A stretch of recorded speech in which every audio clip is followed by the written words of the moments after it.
when I think about studying for STEP in my Step 1 exam, that's obviously very, very, very important. That'll put me on a path to success, and hopefully I can use that in my position to bring my community up as well. But sometimes it feels like there are things that are much more important in life. And one of those seems to be life or death, something that affects me on a daily basis, and I'm sure it affects many other people, especially many other African Americans, that you fear for your life on a daily basis. So when thinking about studying for STEP, while also understanding that there are civil unrest and police brutality protests, riots, and looting going on all around the city around me, I'm conflicted. I'm frustrated because I want to do something with positive action, but I'm told that the best thing I can do is keep my head down and study. And when I'm told by my parents and my mentors and my advisors, keep your head down and study, I agree with them 95% of the time. But sometimes keeping your head down and studying and staying quiet and not voicing your opinion makes you feel stifled. It makes you feel like you're actually not valued.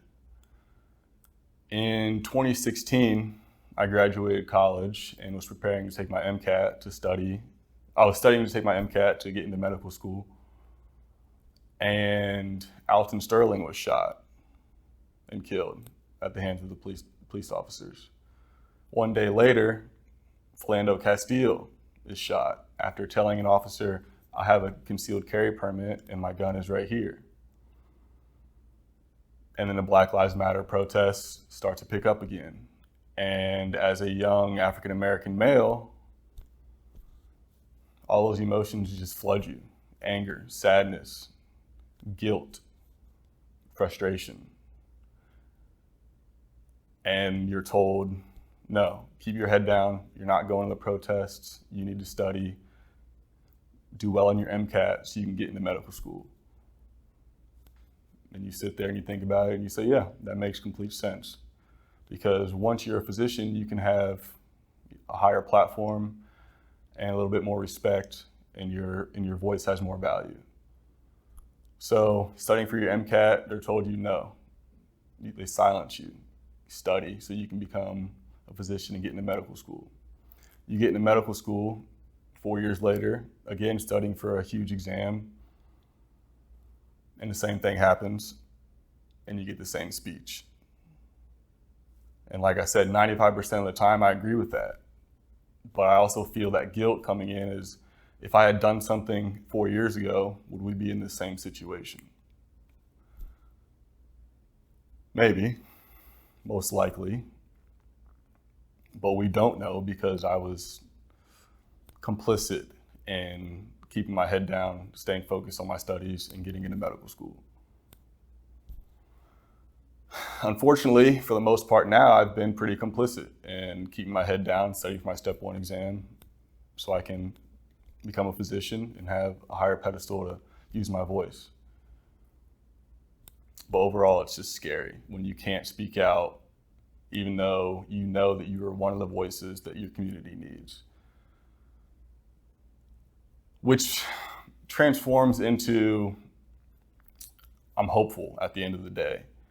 I'm hopeful because of the global acknowledgement of what is going on with systemic racism in America. And in a cynical sense, I'm hopeful because a lot more people have been exposed and a lot more people have been affected by police brutality. With police brutality protests and the Black Lives Matter movement, that was met with a counter protest, in my opinion, with more police brutality. And a lot of it was filmed, and a lot of other people who would otherwise not be involved with police brutality are now involved with police brutality. Innocent bystanders holding a sign up and catching a rubber bullet in the head. That's scary for anybody. But I'm hopeful because as Ohio State gave us an opportunity to voice our opinion in a safe manner. Unfortunately, that safe manner required me to put on my white coat that shows people I'm a medical student with an Ohio State logo on the chest. And I felt a little bit safer. I was more willing to go out and protest because maybe, I wouldn't be as big of a threat to law enforcement if I'm wearing a white coat that says Ohio State on it. So I'm hopeful because Ohio State gave me the opportunity and actually allowed me to voice my opinion. On the other side of that hope is still a lot of fear. In Columbus specifically, I believe it was a Monday, the Monday night after the first start of curfew, the protest marched all the way up through campus, I'll say, and got to Lane and High. And I live on North Campus and I'm watching live feeds. I'm not studying, I'm watching live feeds of Facebook and just scrolling through Twitter and Reddit updates because the news comes every minute. I'm watching a live feed of a peaceful protest, objectively peaceful protest walking up High Street. And so I walk out of my house, I go down to High Street, I head a block south and see that there's a roadblock of law enforcement set up at High and Lane. Okay, they're gonna enforce curfew, fine. Why did they choose Ohio State's campus to do that? I'm not sure.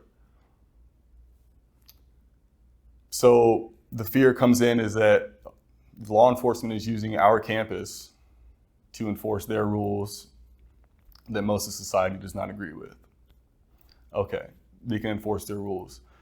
However, the fear comes back in when I see student news reporters for The Ohio State University, the Lantern, present their press badges and then get pepper sprayed in the face. That's scary because, like I said, I'm using the Ohio State white coat and the Ohio State label to make myself feel safe. But yet, Ohio State press reporters are still getting attacked on their own campus. So the fear sits back in when, what if I'm wearing my white coat, walking home at night? Am I gonna get pepper sprayed? Am I gonna get arrested? Am I gonna get something else? I don't think so, but it's in the back of my mind and the back of a lot of African Americans' minds. And honestly, it could be in the back of a lot of minds of every student because those press reporters were not male and they were not African American. So really, when I say that police brutality is affecting a lot more people, that makes me hopeful. It's sad, but more people are being exposed to it. So I'm hopeful that the more exposure it gets, the more backlash it'll get, and the stronger the response will be in order to make it better.